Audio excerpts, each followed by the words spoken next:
நாங்கள் இந்த அவையிலே அழக்கூடாதா? எங்கள் உரிமைகளை பற்றி பேசக்கூடாதா?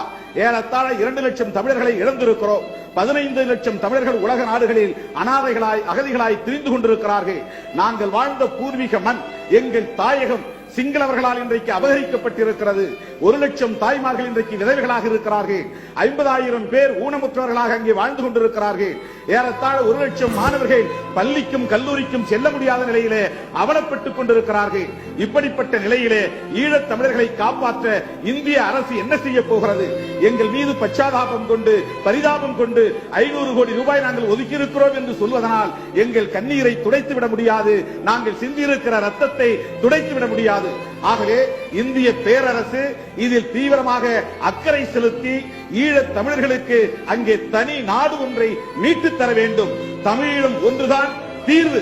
இந்திய அரசு நினைத்தால் அதை செய்ய முடியும். சிங்கள ஆட்சியாளர்களுக்கு தொடர்ந்து இந்திய அரசு ஆதரவாக செயல்பட்டு வருகிறது. ஆனால் சிங்களவர்கள் ஒருபோதும் இந்திய அரசை மதித்ததில்லை. அவர்கள் எந்த ஒப்பந்தத்தையும் நிறைவேற்றியதில்லை.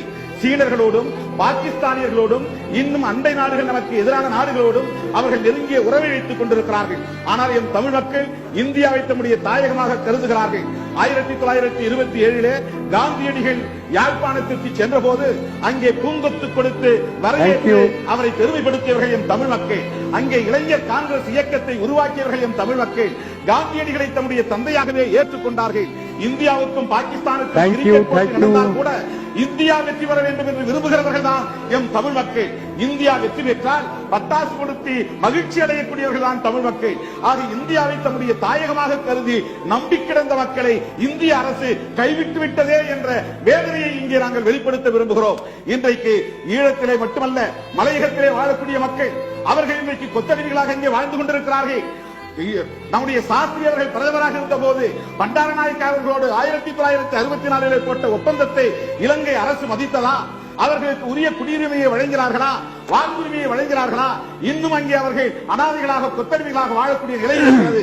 கச்சத்தீவு அருகே தமிழ்நாட்டில் மீன்பிடிக்க செல்ல முடியவில்லை. கடந்த 25 ஆண்டுகளில் ஏறத்தாழ 300 பேர் படுகொலை செய்யப்பட்டிருக்கிறார்கள், காணாமல் போயிருக்கிறார்கள்.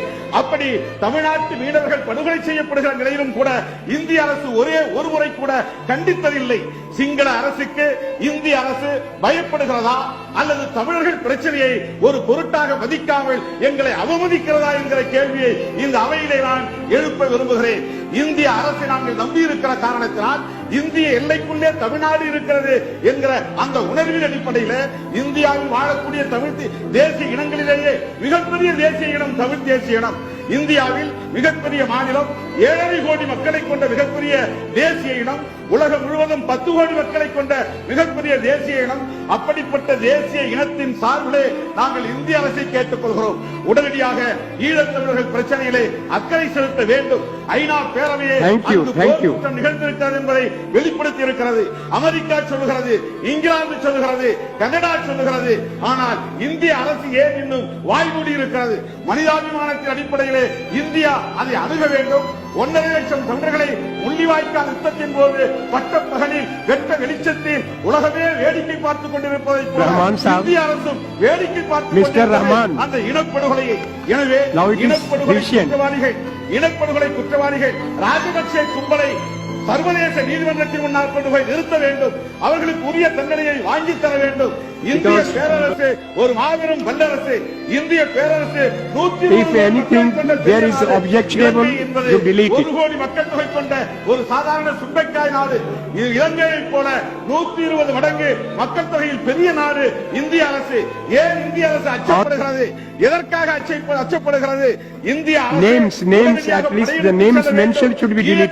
காப்பாற்ற வேண்டும். ராணுவம் இங்கே செய்கிற நில அபகரிப்புகளை தடுத்து நிறுத்த வேண்டும். அவர்கள் கலாச்சாரம் இந்து கோவில்களை எல்லாம் இடித்து தரைமட்டமாக்கி பௌத்த விகாரங்களை எழுப்புகிறார்கள். கலாச்சார அடையாளங்களை சீரழிக்கிறார்கள். யாம் குடியிருந்த இடங்களே அடையாளம் இல்லாமல் அழித்தொழித்துக் கொண்டிருக்கிறார்கள். அதனை ஸ்ட்ரக்சரல் ஜெனோசைட் அழைக்கிறார்கள். அப்படிப்பட்ட மிகப்பெரிய இனப்படுகொலையை செய்து 21ஆம் நூற்றாண்டு சர்வாதிகாரி ராஜபக்சேவுக்கு தண்டனை வாங்கி தர வேண்டும். அது இந்திய அரசால் ஈழத் தமிழர்களுக்கு தனிநாடு வேண்டும். இந்திய அரசால் முடியும்.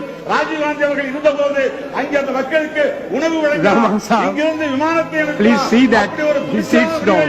ராஜீவ்காந்தி எடுத்ததை போல இன்றைய அரசு துணிச்சலாய் முடிவெடுக்க வேண்டும். இலங்கை மீது படையெடுக்க வேண்டும். ஈழத் தமிழர்களுக்கு தனி நாடு பெற்றுத்தர வேண்டும் என்கிற வேண்டுகோளை வைத்து நிறைவு செய்து விடைபெறுகிறேன். Objectionable or named Rahman sahab, Rahman